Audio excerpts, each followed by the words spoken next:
Desde ahora, La Bacana 105.7 presenta El Mañanero. Lo nuevo y lo mejor. Psicóloga clínica, investigadora y evaluadora. Se ha dado, durante la última semana hemos visto, ¿verdad? El tema de Rochi, se ha salido a relucir un problema que hay en los barrios con este tema de las menores. Y que nos gustaría hablar con usted sobre ese tema. Esta triste realidad que hay en muchos barrios. Ok, bueno, muy buenos días. Gracias por la invitación. Para mí es un placer estar aquí en esta mañana. Primero, no me llames de usted, que yo soy joven, me siento vieja. Tú sabes. Me siento vieja. Créeme, tú eres la más joven. Sí, yo creo por que mucho. sí. Pero tú lo dices como con dolor. ¿Qué te digo? Somos. Esa es la última etapa, la resignación. Ok. Ey. Es así. Bueno, básicamente quiero primero decir, yo no soy abogada. Yo no soy jurista, yo no soy especialista en este tipo de casos, pero entiendo que es importante ver el contexto psicosocial que se da en este tipo de situaciones, porque ahora los medios están prestando atención a un tema que siempre ha estado ahí, que siempre ha estado calando en nuestra sociedad, en nuestros menores, en nuestros adolescentes. Entonces, más allá que ver el morbo, el amarillismo de que es un artista ahora que se está juzgando, vamos realmente a ver cuál es el contexto, porque estamos viendo un síntoma. Y si solamente vemos el síntoma y no vemos el origen, no vamos a resolver el problema. El problema es que es un artista, el problema es que es una menor, o el problema es todo lo que conlleva el caso. Lo primero es que eso no es nuevo, no es una práctica nueva. ¿Por qué? Porque en nuestros barrios la pobreza y la vulnerabilidad lleva a las menores de edad a prostituirse o a que los padres tengan por necesidades económicas que ofrecer a sus hijos y a sus hijas a personas mayores por un tema económico. Eso no es secreto para nadie, o sea, lo único que eso es como el elefante rosado en la habitación, nadie habla de eso. Mientras la necesidad está. Mientras luego vemos entonces lo que nosotros ahora llamamos chapeadora, que si las mujeres que se prostituyen más adelante, que las situaciones, pero no estamos viendo que eso es una situación que se da en nuestra sociedad. Y más que estar hablando que si es culpable, que si no es culpable, que me molesta también ver a la gente entendiendo, no, que ella tiene milla, que ella ya estaba en la calle, pero todavía estamos viendo, esté o no esté en la calle, estamos viendo una niña vulnerada. Estamos viendo una niña que primero no tiene recursos, no tiene mecanismos de afrontamiento para manejar la situación en la que se ve, el contexto que se ve, y me voy un poco más allá. Una niña de su edad, por muchos años más todavía, no va a tener la capacidad cognitiva, la capacidad cerebral de tomar una decisión como esa, porque todavía en ese punto su cerebro está en desarrollo. En esta parte de aquí, que es donde está la parte de nuestro cerebro que nos permite medir consecuencias y poder analizar las decisiones que estamos tomando y ver más allá, no está desarrollada como hasta los 20 y tantos de años. Entonces le estamos pidiendo a una niña y estamos juzgando a una niña que cree, porque eso que usted está diciendo de que a los 20 y tantos se desarrolla en un caso normal. Estamos hablando de una niña que viene con carencias de alimentación, de crianza, de educación, o sea que todavía esa parte que le falta desarrollarse va a tardar más si se desarrolla. Es así. Cuando vemos que una niña que ya consume alcohol, cuando su cerebro todavía está en desarrollo, que consume sustancias, como también dice el tema, ella misma lo ha dicho. O sea, estamos hablando de un cerebro que no solamente está vulnerado porque no recibe tal vez los nutrientes o la estimulación suficiente, sino también estamos hablando de un cerebro maltratado. Porque todo eso hace daño a un cerebro en desarrollo. Y cuando entonces tomamos a una niña que de por sí no tiene la capacidad para tomar ese tipo de decisiones, porque su cerebro no se lo permite, porque eso es lo mismo como dicen, que el adolescente no entiende lo que está haciendo. No es que no entiende, es que no puede entenderlo, porque su cerebro no está desarrollado. Entonces estamos tomando una persona con un cerebro en desarrollo maltratado por las drogas en general, porque el alcohol es una droga también, y encima de eso le estamos sumando la falta de recursos que tiene para manejar ese tipo de situación. Alguien dijo, y penosamente uno dice, pero esto parece un laberinto del que no vamos a salir, porque alguien decía, bueno, si entonces después que pasó esto con Rochi, lo que deben hacer es las autoridades que en cada maternidad donde llegue una niña embarazada, pues que le busquen al que la embarazó también y a ese lo apresen. Esa situación realmente es tan alarmante en todas las maternidades del país. Sí, hay estadísticas que dicen que la mayoría de los partos que se están dando en las maternidades de nuestro país es por menores de edad. Yes. Wow. Pero todavía estamos hablando del país que hasta el otro día permitía el matrimonio infantil. Sí, sí. Entonces, más allá que estar preocupándonos porque si está en los medios, si es un artista, si no lo es, si tenía o no experiencia, vamos a seguir rigiéndonos por el código del menor. Hay un código del menor lo suficientemente establecido como para que si usted es un adulto con raciocinio, usted sepa qué hacer y no hacer con un adolescente, con un niño, cómo protegerlo. Vamos a seguir protegiendo nuestros niños y nuestros adolescentes. Mi pregunta va encaminada por ahí mismo, por donde Manolo toca el tema. ¿Cómo tú puedes discernir o manejar en un país donde lo mismo que te castiga también lo permite? Ese caso que dice Manolo es tan normal y común que se da con cifras, se da con datos, se da con lugares, y vemos, yo lo decía en días anteriores, la jovencita de 13, 14 años que ya dio a luz, y el adulto que es su esposo está ahí, se saca una acta de nacimiento, la declara, y la misma ley, el mismo país lo ampara de que sí, de que ese niño está declarado, pero la madre es una menor de edad. Entonces, yo siempre he dicho, ¿por qué no nos interesan todas las niñas? Porque nada más los casos cuando son urbanos o cuando son con políticos, pero todas las niñas, ¿cómo es posible que en este país se permita una declaración de un acta de nacimiento de un niño que sabe que dice el acta de nacimiento de la madre que tiene 14 años y eso se mantiene normal? Entonces, ¿cómo es que vamos a solucionar el hecho de enfrentar tanto al urbano que abusa de una menor, pero a los adultos normales, y en los pueblos eso se ve normal totalmente y contra eso no se hace nada?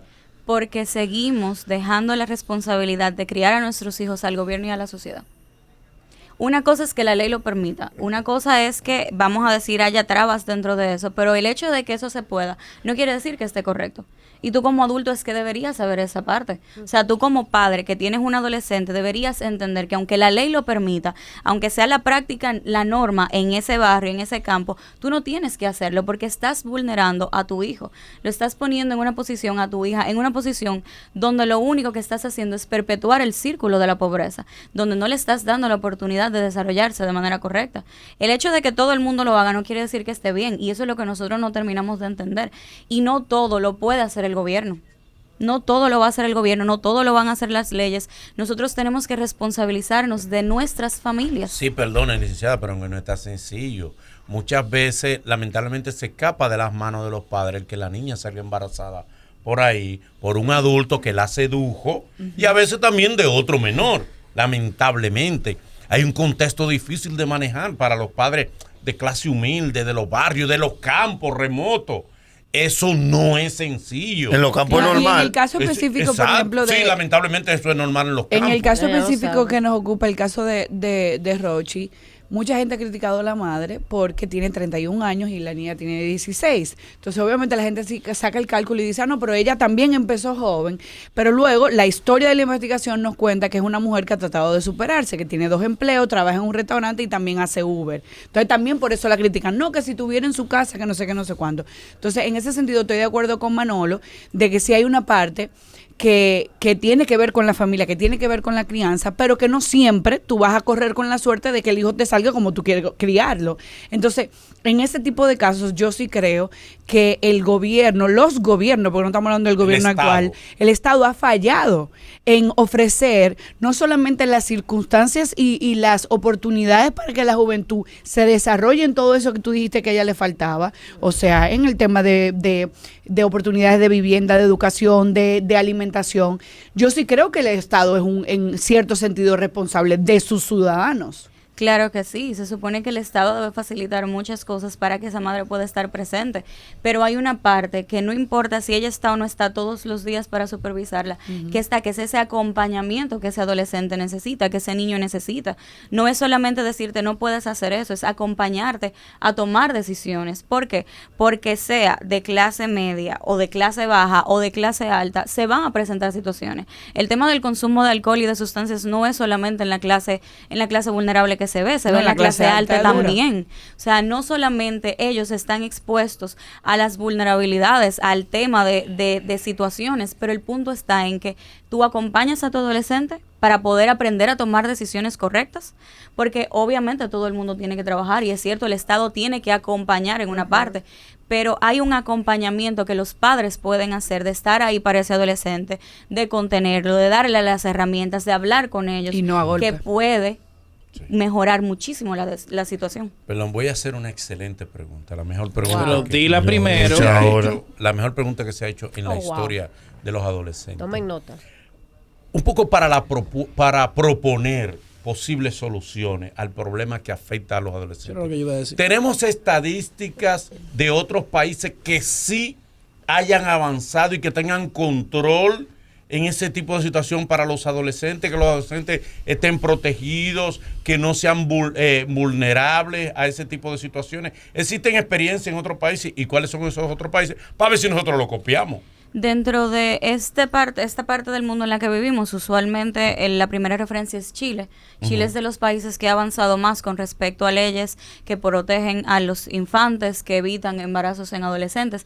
Es un problema de la región completa, o sea, nosotros no somos exentos. Ahora, hay leyes que sí se han comprobado, de trabajos que se han hecho a nivel educativo, a nivel de gobierno, de Estado, que han ayudado a reducir los embarazos en adolescentes. Por ejemplo, el acompañamiento en las escuelas, reforzamiento con los padres, dándole herramientas a los padres, educación sexual libre, más que el tema de lo que se le pone aquí del morbo, de impulsarte, sino la parte importante que es aprender a cuidarte, darte opciones. Esa es como que la referencia que yo te podría dar a nivel Latinoamérica, de este lado del mundo. En el caso de la jovencita en cuestión y otras también, ¿qué sigue con ella a nivel psicológico? ¿Qué tratamiento se le debe dar a estas niñas que están siendo revictimizadas por mucha gente? Que dicen, no, pero ella tenía calle. O sea, ¿qué va ahora con ellas? Yo creo que más que un tratamiento o acompañamiento psicológico como tú lo planteas, es un trabajo social que debe hacerse. Con ellas. Con ellas en general, es que estamos hablando de un caso de muchos que hay. Hace unos años yo tuve la experiencia de trabajar con trabajadoras sexuales vulneradas, estudiando las características del peligro de su ambiente. Y una de las cosas que llamaba la atención es que muchas de ellas empezaban a esa edad, o mucho más jóvenes, por un tema económico, porque la familia lo ponía, porque no tenía quien la apoyara, y que ellas también, dentro de lo que te decían que le preocupaba, eran esas niñas de 10, 11, 12 años que se iniciaban como trabajadoras sexuales y que se iniciaban a las drogas, al alcohol incluido. Entonces, ¿dónde está el tema? Hay que hacer una intervención en nuestros barrios con esas poblaciones vulnerables. ¿Qué opciones les estamos dando? ¿Quién protege a esas menores? Que comienza como un chiste, vamos para allí que te van a dar 3,000 pesos. Comienzan así, sin darse cuenta que eso es prostitución igualita. Claro, vamos para tal sitio. ¿Quieres ganar tu celular? Hay 3,000 pesos para cada Y una. el piropo a destiempo. ¿Y de qué hay que hacer? Ya tú estás de eso. No. Cuando la muchachita va subiendo. No, y le dicen, ¿qué hay que hacer? No, tú vas y está ahí, nada más. Ajá, y le hace coro al tipo. Después que está ahí, hay 3,000 más y entra con fulano. Sí. O sea, Sí, se ¿verdad? comienza, la prostitución comienza ahí, Entonces, Pero, ¿quién las defiende? Eso es lo que yo Hasta me ahora pregunto. nadie. ¿Quién las defiende? ¿Quién en los barrios que ve a esa niña que está entrando en eso, que pareciera un juego, que un día se fue con una amiguita y luego se repite y se repite? ¿Quién las está defendiendo? Eso es lo que deberíamos preguntar. Y tú sabes que la cultura te invita, por ejemplo, en Estados Unidos hay una figura que es una figura legal que se llama whistleblower, que es como no es el chivato, vamos a decirlo así, el que sopla el pito. Pero nosotros, por ejemplo, en los barrios sucede que cuando es a tu hija, tú sí, por ejemplo, a ti sí te duele porque es a tu hija, pero tú vives enfrente de una niña que de 14 años que vive con un señor de 60. Y en una cuadra más para allá vive una de 15 con uno de 68. Entonces, esos no te importan porque no son tuyos, no están dentro de tu casa, entonces tú no dices nada. Pero cuando es una hija tuya, entonces sí, ahí sí te duele. Eso tiene que cambiar también nosotros. ¿Qué podemos hacer, doctora, en el caso de que a todo esto nos estamos enfocando en las niñas que empiezan a prostituirse y todo eso? Pero también en el caso de esta jovencita se dijo mucho que fue que la madre en su momento como que la sacó de la casa y la botó. O sea, que se puede hacer... Claro, que se puede hacer entonces en el caso de los padres, las madres, que lamentablemente botan a los hijos, vamos a llamarlo así en buen dominicano, los sacan de la casa, entonces esos adolescentes y esas adolescentes no tienen como otra opción. ¿Qué pueden hacer en dado caso? Porque entonces de ahí también viene un problema. Casas de acogida, todo ¿Cómo eso. de que, o sea, ¿cómo así que un papá diga que no, que yo lo saqué de la casa porque no pude con él? O sea, es que de verdad eso no cabe en mi cabeza. Exacto, no hay sometimiento para ese padre tampoco. Exacto, es que eso no cabe en mi cabeza. No hay herramientas, y es que cuando hablamos del tema de la educación, haciendo énfasis en el tema de la educación sexual, porque el hecho de no hablar de sexualidad no quiere decir que los adolescentes no se estén exponiendo.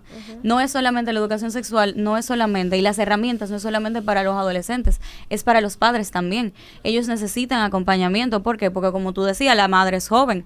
¿Quién sabe la condición en la que ella tiene sus hijos jóvenes? Pero aún con esa situación, ella decide tirar para adelante, ella decide echar para adelante. Entonces, hay que apoyar con educación sexual, no solamente para los hijos, sino también para los padres. Acompañamiento, darle las herramientas a ellos de cómo lidiar con esa situación. Bueno, pues muchas gracias, Caluz. Sí. Muchas gracias. ¿Cuál es su Instagram? Caluz P. Caluz Caluz con P. C al principio, Z al final. Ahí P. está, míralo ahí. Bueno, muchas Caluz. gracias.